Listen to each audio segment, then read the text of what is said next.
Poutine vient de perdre le contrôle de toutes les villes ukrainiennes. Pour nous, je pense qu'il est important de redire la vérité aux gens, même les choses qui semblent banales. Ce que vous voyez à l'écran en ce moment n'est pas une simple panne de courant.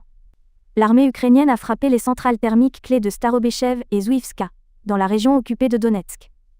Les villes sont plongées dans le noir, et les services Internet mobiles sont interrompus. Le mensonge de Vladimir Poutine selon lequel tout se déroule comme prévu a pris fin cette nuit-là, lorsque Donetsk a été plongé dans le noir. Imaginez la scène terrifiante, décrite par un habitant local. L'obscurité est totale à perte de vue, pas une seule lumière à des kilomètres à la ronde. La seule lumière visible était la centrale électrique russe qui brûlait violemment. Les médias du Kremlin vous présenteront cela comme une attaque contre les infrastructures civiles. Les responsables russes diront que notre population souffre. Mais ce n'est rien de plus que l'agitation désespérée d'un régime en panique.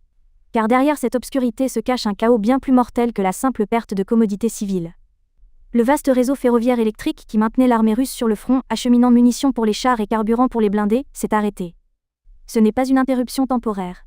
C'est l'acte de débrancher la machine de guerre de Poutine de son support vital. Ce coup unique porté aux sous-stations ukrainiennes a brisé la colonne vertébrale logistique russe et a donné le contrôle du front à l'Ukraine. C'est le moment où Poutine a perdu tout contrôle sur sa machine de guerre dans les villes ukrainiennes. Désormais, le long du front S, étendant de Pokrovsk à Zaporizhia, les soldats russes à court de munitions sont poussés dans des missions suicides appelées infiltration. Les généraux russes ont dû recourir à la méthode la plus primitive, des assauts suicides à la Mad Max, utilisant des motos et des véhicules civils. Sur le front, des ânes remplacent l'artillerie et les blindés. La seule chose qui reste est la machine de propagande du Kremlin, qui tente de masquer cette perte de contrôle et les milliers de corps de soldats russes abandonnés sur le champ de bataille. Même Viktor Baranets, fidèle propagandiste patriotique du Kremlin, colonel de réserve et correspondant militaire pour la Komsomolskaya Pravda, est excédé par les mensonges et la propagande militaire de son propre pays. Le long des routes allant de Pokrovsk à Zaporizhia, des milliers de soldats russes sont actuellement abandonnés à une mort certaine, sans munitions, sans carburant ni protection. Pour comprendre ce chaos, vous devez d'abord saisir la plus grande faiblesse de la Russie. Il y a une réalité que l'analyste militaire occidental Trent Telenko souligne depuis des années, mais que le Kremlin persiste à ignorer.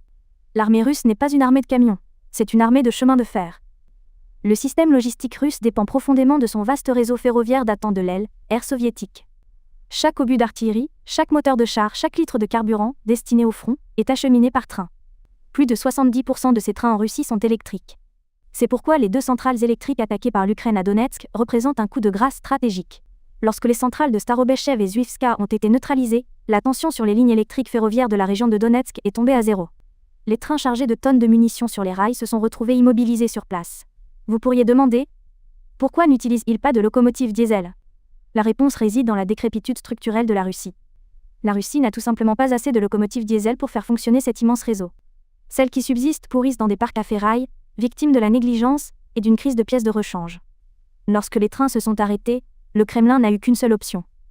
Transférer, énorme volume de munitions et de personnel par la route, dans des convois de camions sans défense. En reportant le fardeau sur l'autoroute Selidov-Pokrovsk et la seule route d'approvisionnement pavée de Zaporizhia pour alimenter les fronts de Pokrovsk et Zaporizhia, l'armée russe a en réalité signé son propre arrêt de mort. Parce que l'Ukraine attendait exactement ce mouvement. Au moment où les convois russes se sont déversés sur les autoroutes, les chasseurs MiG-29 et F-16 de l'armée de l'air ukrainienne ont décollé. Sous leurs ailes se trouvaient des bombes GBU-62 de fabrication américaine équipées du kit de guidage avancé, JDAMER, et des missiles Hammer de fabrication française. Les images recueillies par des sources OSINT ont révélé de gigantesques cratères de bombes au milieu de l'autoroute et de l'asphalte labouré. Le passage est devenu impraticable. Les batteries d'artillerie russes qui combattent actuellement sur le front de Pokrovsk, au nord de Donetsk, attendent le train de ravitaillement qui aurait dû arriver juste après elles. Mais ces trains et ces camions n'arriveront jamais. Cette paralysie logistique n'est pas un simple retard. Dans la guerre moderne, même une seule journée d'interruption du flux de munitions est un arrêt de mort pour les soldats sur le front. Malgré cela, l'ordre venu de Moscou reste inchangé. Avancer, attaquer, coûte que coûte. L'effondrement de la colonne vertébrale logistique a transformé l'armée russe, d'une force moderne, en une armée de miliciens hétéroclites. Cette structure, qui se prétendait la 2e plus grande armée du monde, envoie ses soldats au front à bord de voiturettes de golf de fabrication chinoise. Elles sont appelées Desert Cross. Il s'agit en fait de véhicules conçus pour les agriculteurs ou les chasseurs, faits de plastique et de métal léger, sans aucun blindage de protection. Selon les rapports de Forbes et les séquences vidéo du terrain, les troupes russes, ayant perdu leurs chars et ne recevant plus de soutien logistique sur le front de Pokrovsk, mènent des assauts à bord de ces véhicules. Il n'y a pas de cible plus facile pour un drone FPV. Les soldats à l'intérieur de ces véhicules sont totalement sans défense. Mais le désespoir russe ne s'arrête pas là. Une méthode qui aurait dû rester dans les livres d'histoire a fait son retour sur le champ de bataille moderne en 2025. Préparez-vous. Ce que vous allez entendre n'est pas une blague, mais une réalité reconnue par les propres médias russes. Selon un rapport de commerçants, l'un des principaux journaux russes, l'armée russe ressuscite des unités de cavalerie régulières. À nord et air des missiles, des drones et de la guerre électronique, les soldats de Poutine se préparent à se rendre au front à cheval. Cependant, lorsque ces solutions risibles se sont avérées inefficaces, le commandement russe a changé de tactique. Ils appellent cela « infiltration ».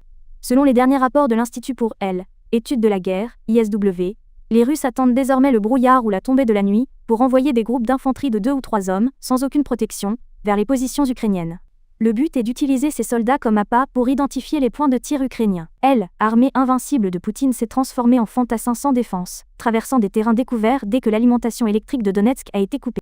Que se passe-t-il à Sunan lorsque vous envoyez une armée à la mort sans munitions ni nourriture ni protection? Les mutineries commencent. Les désertions commencent. C'est exactement ce qui se passe sur les fronts de Pokrovsk et de Kourakov. Des unités coupées de leur ligne d'approvisionnement refusent de combattre. Des unités spéciales ont été créées au sein de l'armée russe, dont le seul but n'est pas de combattre l'ennemi. Ces unités ont une mission. Exécuter leurs propres soldats qui battent en retraite, désobéissent aux ordres ou refusent de combattre. Les soldats russes ont donné à cela un nom de code interne, réinitialisation, reset. La structure de commandement, ayant totalement perdu le contrôle sur le terrain, tente de maintenir son autorité par la terreur extrême. La situation est si grave que les renseignements ukrainiens et les rapports du terrain confirment que même les soldats blessés sont forcés de quitter les hôpitaux et renvoyés au front. Des soldats sous béquilles, avec des éclats d'obus dans le corps. Des hommes dont les points de suture n'ont même pas encore été retirés. Et les soldats sur le terrain? Écoutez attentivement les paroles de ce soldat. Bloqués dans des tranchées près de Pokrovsk avec leur ligne d'approvisionnement complètement coupée, les soldats russes affirment qu'ils mangent de l'aile, écorce pour éviter de mourir de faim. Alors que l'armée s'effondre logistiquement et moralement à Donetsk, une autre catastrophe se déroule en mer Noire. Les missiles Neptune ukrainiens ont transformé le port de Novorossiysk en enfer. Quelle était la cible? Les batteries S-300 et S-400 invincibles du 1537e régiment de missiles anti-aériens du Kouban. Maintenant, regardez attentivement ces images. Il ne s'agit pas d'une simple attaque locale, c'est un choc mondial, car c'est le principal pont qui supporte 20% des exportations totales de pétrole russe par voie maritime, paralysant 2% de l'approvisionnement mondial. Poutine a besoin de ce pétrole pour financer la guerre qu'il a lancée en Ukraine. Or, ce pétrole est en train de brûler directement dans son port. Cela signifie que le flux d'argent vers le budget de la guerre a été coupé du jour au lendemain. L'incompétence de Poutine a également affecté son allié, le Kazakhstan. L'attaque a également forcé la fermeture temporaire du terminal du consortium du pipeline Caspien, CPC, la principale voie d'exportation du pétrole kazakh, située juste à côté. Poutine est désormais un partenaire indigne de confiance, incapable de protéger ses alliés, et prenant même leur économie en otage pour sa propre guerre. Et à ce moment précis, un autre coup est venu de l'Est. Le Japon a annoncé des sanctions coordonnées et très dures contre la flotte fantôme, que la Russie utilise pour faire passer clandestinement du pétrole à partir de ports, comme Novorossiysk, en coordination avec l'Ukraine. C'est un scénario cauchemardesque pour Poutine. Tandis que l'Ukraine détruit physiquement le pont pétrolier de Poutine à Novorossiysk, des géants économiques comme le Japon coulent légalement les pétroliers de la flotte fantôme que la Russie utilisait pour contourner ce pont. Cette attaque à Novorossiysk, cette humiliation militaire et cette perte économique, a plongé le Kremlin dans un état de panique totale. Les images satellites vérifiées par Naval News montrent clairement que la flotte russe de la mer Noire a désormais quitté la Crimée. Cette flotte, présentée par Poutine comme une fierté depuis de nombreuses années, a dû abandonner sa base principale et se retirer profondément à l'intérieur de la Russie, vers Novorossiysk, car elle ne disposait plus de radars ni de lignes de défense pour se protéger des missiles ukrainiens. Cependant, la dernière attaque ukrainienne a prouvé que même ce port n'était pas une zone de sécurité, et la Russie ne parvient pas à protéger ses actifs les plus précieux, même avec le système S-400, réputé invincible. Cette situation a déclenché la plus grande peur du Kremlin. Il n'y a plus de soldats. Il n'y a plus d'effectifs. Le fait que Poutine doive recourir à un plan de réservistes et d'anciens combattants pour protéger les raffineries et les infrastructures critiques montre que les réserves de main-d'œuvre sont épuisées. Et pour combler ce vide, le Kremlin a utilisé l'une des méthodes les plus sombres que l'histoire moderne ait connue. La prison numérique. L'État russe a émis des ordres de mobilisation numérique et des interdictions de voyager via Gosislugi. Il n'y a plus d'issue par la frontière pour les citoyens russes. Un matin, ils se sont réveillés, ont regardé leur téléphone et ont découvert qu'ils avaient été appelés au service militaire par ordre numérique, que leur compte bancaire était gelé et qu'il leur était interdit de quitter le pays. Le peuple russe ne subit pas actuellement une fuite des cerveaux, mais un blocus des cerveaux. Le pays est devenu une gigantesque prison à ciel ouvert détenant 140 millions de personnes. Maintenant, assemblons les pièces du puzzle. Regardons l'ensemble du tableau. Lorsque vous examinez les événements isolément, ils peuvent sembler être qu'une mauvaise journée. Mais lorsque vous les mettez tous ensemble, c'est un effet domino. L'Ukraine attaque les sous-stations électriques à Donetsk. Les villes sont plongées dans l'obscurité. Lorsque l'électricité est coupée, le réseau ferroviaire qui approvisionne l'armée russe cesse de fonctionner. Sans munitions ni carburant pour le front, les chars et l'artillerie se taisent. L'infanterie sans véhicules blindés est poussée à des missions suicides à bord de voitures de golf. Les soldats qui refusent de mourir se mutinent, et les commandants déploient des pelotons d'exécution. Cette chaîne de réaction est la réalité actuelle de l'armée russe. Comme l'a noté Treubov, porte-parole de l'armée ukrainienne, la Russie a commencé à perdre l'initiative dans les directions de Kupiansk et de Pokrovsk. Poutine se moque peut-être des pertes sur le front, mais lorsque les Russes ne pourront plus satisfaire leurs besoins quotidiens chez eux, la vérité éclatera. Et cette vérité remonte lentement mais sûrement à la surface. Il y a un débat pour savoir si l'économie russe est en train de tomber en récession technique. Mais tout comme il est désastreux qu'un médecin débatte, est-ce un cancer ou un anévrisme? Pour un patient, il est tout aussi grave pour une économie de débattre. Est-ce une récession ou un effondrement? La consommation est en baisse. Les gens mettent de l'argent de côté. La Russie est en train d'être ensevelie sous les décombres économiques et matériels de la guerre qu'elle a déclenchée. Par conséquent, les rues de Donetsk sont plongées dans l'obscurité ce soir. Mais la véritable obscurité réside dans l'avenir de l'armée russe. Pendant des années, Poutine a dit au monde que la Russie était une superpuissance, et que son armée était invincible.